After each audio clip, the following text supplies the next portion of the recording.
Have you ever had that moment where you actually know what you want to say in English? You can feel the sentence in your mind, but the second you open your mouth, everything suddenly feels stiff and unnatural, like you are speaking English, but it does not sound like you.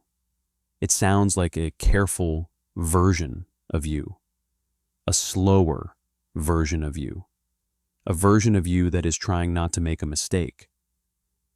And the frustrating part is, you can hear it. You can hear that your English is correct, but it does not feel relaxed. It does not feel effortless. And when you notice that, you start trying harder. You start pushing. You start searching for better words, cleaner grammar, more advanced expressions. And that is when you get stuck. That is when you start translating. That is when you start editing yourself while you are talking, and you end up sounding less natural, not more. If that feels familiar, I want you to know something that I have seen again and again with adult learners. The problem usually is not your English level. The problem is the pressure you put on yourself while you are speaking, because natural English is not a performance. Natural English is what comes out when your brain feels safe enough to be imperfect. Think about real life. A work meeting. You have an idea, you want to share it, and you can already imagine the moment where everyone turns to you. You start thinking, okay, how do I say this professionally? What is the correct phrase? Should I use could or would? Is it better to say, I suggest, or I recommend? And now you are not in the meeting anymore, you are in your head. And when you finally speak, you come out with a sentence that is technically fine, but it sounds like you are reading. It sounds like you are holding your breath. Or maybe it is something small, like ordering food or chatting with a neighbor. You want to sound friendly and normal, but you end up sounding formal. You say something like, I would like to order a coffee, please, which is not wrong, but it might not match the moment. A lot of the time, a native speaker would just say, can I get a coffee? Or, yeah, just a coffee, please. Natural English is often simpler than the English you learned. So today, I want to help you sound more natural in English without trying too hard. Because honestly, trying too hard is the biggest thing that makes you sound unnatural. Here is the truth I want you to really feel. Natural English is not about impressive vocabulary. It is about comfort. It is about rhythm. It is about choosing words that are normal for the situation. And more than anything, it is about letting yourself speak in real time without editing every sentence like it is an email. I have taught a lot of adult learners who are smart, successful people. They have strong opinions. They have great humor. They have big personalities in their own language. Then they switch to English, and suddenly they become careful and quiet. And it is not because they have nothing to say. It is because they are afraid of saying it the wrong way. And I get it, because when you speak your second language, you are exposed. People can hear your mistakes. They can hear your accent. They can hear when you are searching. And that can feel personal. But if you want to sound natural, you have to make peace with that reality. Not because mistakes are good, but because mistakes are normal. They are part of speaking. Even native speakers mess up constantly. We start sentences, we change them, we repeat ourselves, we say the wrong word, we correct it, we laugh, we move on. That is natural. One thing that blocks people is this idea that natural English means fast English. It does not. You can speak slowly and still sound natural. The difference is how tense you are while you speak. If you speak slowly, but you sound relaxed, you sound confident. If you speak quickly, but you sound nervous, you sound less natural. So let yourself slow down. Give your words space. That is not weakness. That is control. Another big block is translating. Translating is exhausting, and it creates unnatural sentences because you are building English using the shape of your native language. You might have perfect grammar, but the sentence still feels a little strange because it is not the way people normally say it. And then you blame yourself, like, why do I sound weird? But you are doing something extremely difficult. You are doing live translation while trying to communicate and also monitor grammar. Of course, it feels hard. So, what do we do instead? We start building English in chunks. This is one of the biggest differences I see between learners who sound natural and learners who sound careful. Natural speakers do not create every sentence word by word. We use common phrases, not fancy phrases, simple ones. Things like, the thing is, to be honest, let me think. It depends. I am not sure. That makes sense. Yeah, I see what you mean. These phrases give you time.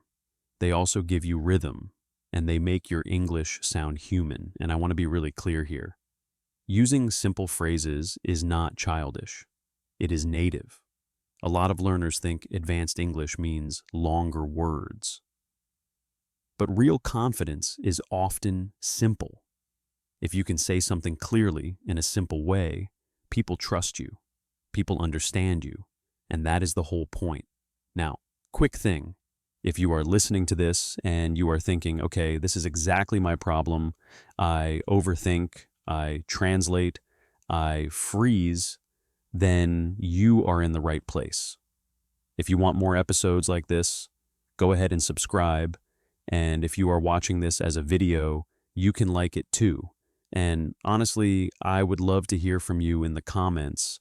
What situation makes you most nervous in English? Is it meetings, small talk, phone calls, interviews? Just sharing that helps because you will see you are not alone. All right, let us get practical. How do you sound more natural without trying too hard? First, stop aiming for perfect sentences. Aim for clear sentences.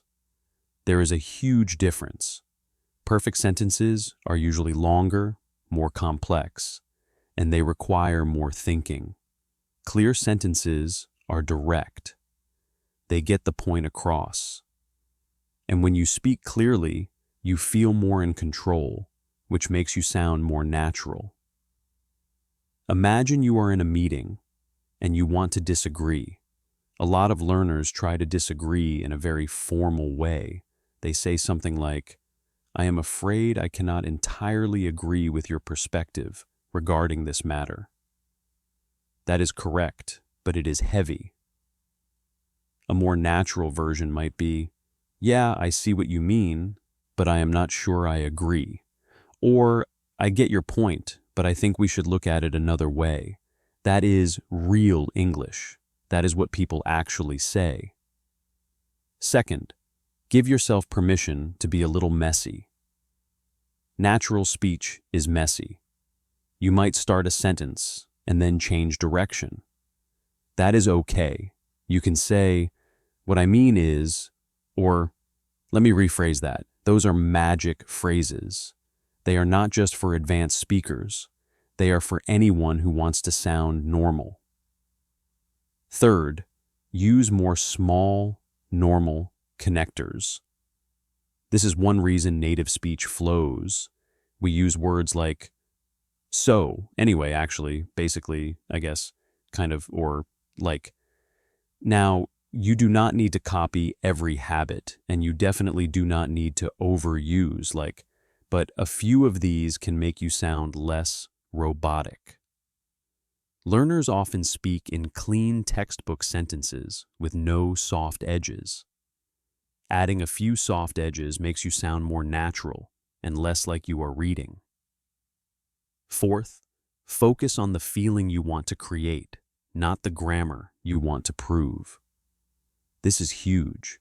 When you speak, ask yourself, what do I want to sound like right now? Friendly, confident, curious, calm, direct? Then choose simple words that match that feeling. For example, if you want to sound friendly and relaxed, you might say, "Hey, how is it going?" instead of, "How are you today?" Again, both are correct, but one matches everyday life more. And fifth, practice thinking in English in tiny moments, not only in study time. This is what I tell my students all the time. If you only use English in stressful situations, like presentations or interviews, your brain will connect English with pressure. But if you also use English in small, private moments, you build comfort. When you are making coffee, think, "I need to wash this mug."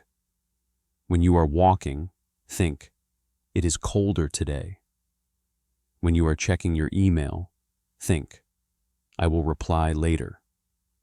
These are simple sentences, but they train your brain to access English without translating. That is how you become faster without forcing it.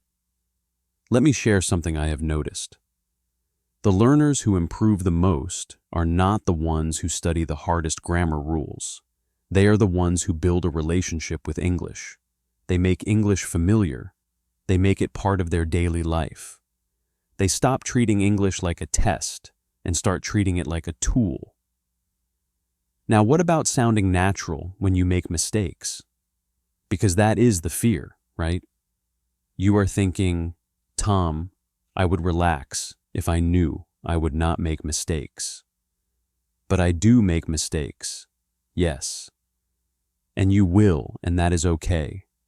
Here is a mindset shift that helps. When you make a mistake, do not panic and restart your entire sentence. Just keep going. If you need to correct one word, correct it quickly and move on. Native speakers do this all the time. We do not apologize every time we say something wrong. We just adjust. For example, you might say, "I went to the store yesterday and buy some bread." You can simply say, "bought," and keep going. You do not need to say, "Sorry, I mean bought. I am so sorry for my English." That apology makes the moment bigger. Just fix it and continue. The listener usually does not care. They care about the message, and they care about your energy. And energy matters. You can have imperfect English and still sound natural if your energy is relaxed and connected. On the other hand, you can have very correct English and still sound unnatural if your energy is tense and distant. This is why confidence matters more than perfection. Confidence tells the listener, we are okay. We can communicate. We are on the same team. Also, do not underestimate the power of being present. When you are speaking English, try to pay attention to the other person, not to yourself. A lot of anxiety comes from watching yourself speak. You are listening to your accent, judging your grammar, checking every verb tense. But real conversation is outward. It is about connection. If you focus on the other person, your English becomes more natural because you are responding, not performing. So next time you are talking to someone, notice what happens if you shift your attention. Instead of, how am I sounding? Try, what are they really asking me? What do they need? What is the simple answer? That alone can change everything. One more thing that helps people sound natural is using their personality in English. This sounds obvious, but many learners hide their personality because they are trying to be correct. They stop joking. They stop being expressive. They stop using their natural style. But you can be you in English, even with simple language. You can be warm. You can be direct. You can be funny. You can be calm. The words do not need to be perfect to show who you are. If you take one idea from this episode, let it be this. To sound natural in English, you do not need to add more. You often need to remove pressure. Remove the need to impress. Remove the need to be perfect. And then focus on simple, real communication. The kind of communication you would actually use in real life. So, the next time you speak English, try this. Take a breath before you start. Speak a little slower than you think you need to. Use simple words. Use a couple of natural phrases to give yourself rhythm. And if you make a mistake, let it go and keep moving. You are not trying to sound like a textbook. You are trying to sound like a person. Because you are a person, not a grammar machine. And the more you let yourself be human in English, the more natural you will sound. And if you are still thinking, yeah, but what if they judge me? I will tell you what I tell my students. Most people are not judging you. Most people are just trying to understand you. And the few people who are judging you, honestly, they are not the ones you should be trying to impress. The people who matter will respect you for communicating in another language. That takes courage. Keep showing up.